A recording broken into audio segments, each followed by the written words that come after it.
Hi, I'm Angelica with Coastal Insulation, and we're here today in Spotswood with Jack McNevo, and he's the superintendent of a home that is being renovated for Marine Colin Pascik.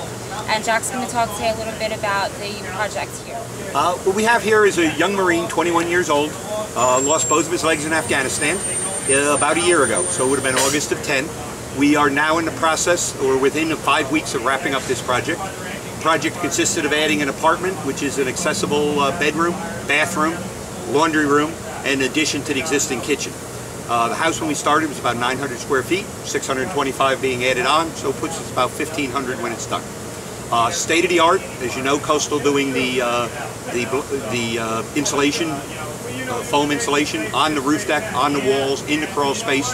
The house meets 2011 energy codes. We are taking a house that was probably started originally as a bungalow in 1960 without even having insulation in the walls to something that will be cost-effective, cost-efficient for this young man going forward. These wars are being fought by families that can probably least afford to do it. So when these young men are injured, there are tremendous costs that are incurred.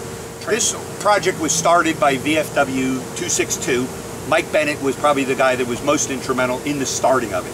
262 was on the ground early here, meeting with the family, finding out what their needs are. The family is a great family, proud, has been able to maintain this home and never asked for any type of assistance.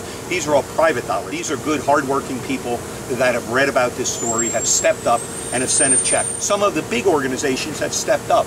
There are a case where one of the soldiers that was injured years ago, we worked on a project, they now have a foundation that provides money for these families. So there's a lot of great people out there that have done it. I mentioned Troopers for Our Troops earlier. They're one that has done a lot for us. The VFWs. The Shillelaghs of Belmar have come up. They're doing a lot of the projects here. They put people on the ground here. Those type of organizations have done a lot. Without, not even before we even started construction, we had a lot of people that just did fundraising. Jimmy Ryan down the street at Ryan's Sports Pub, first one to do a fundraiser for us when we didn't have any money. That got the publicity out there, got the radio stations, got all the things. Right now we've been raising money through the VFW 262. There's a dedicated account just for the Colin Pascik Road to Recovery is actually a way the check can be made out.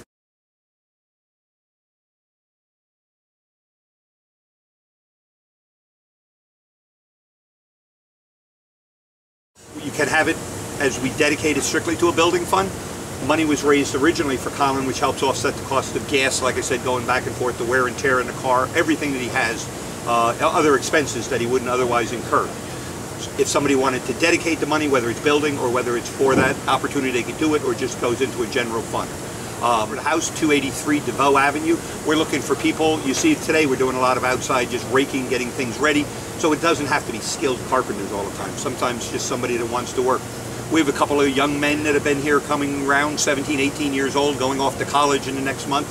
One of them on a football scholarship, so you can imagine what kind of shape he's in. He comes by and helps, and he could outwork me 3 to 1 when it comes to just moving dirt and digging and the things that has to be done. People know that this is, you know, a regularly scheduled job that has to be delivered, and they've been terrific. Big companies like yours have been the backbone.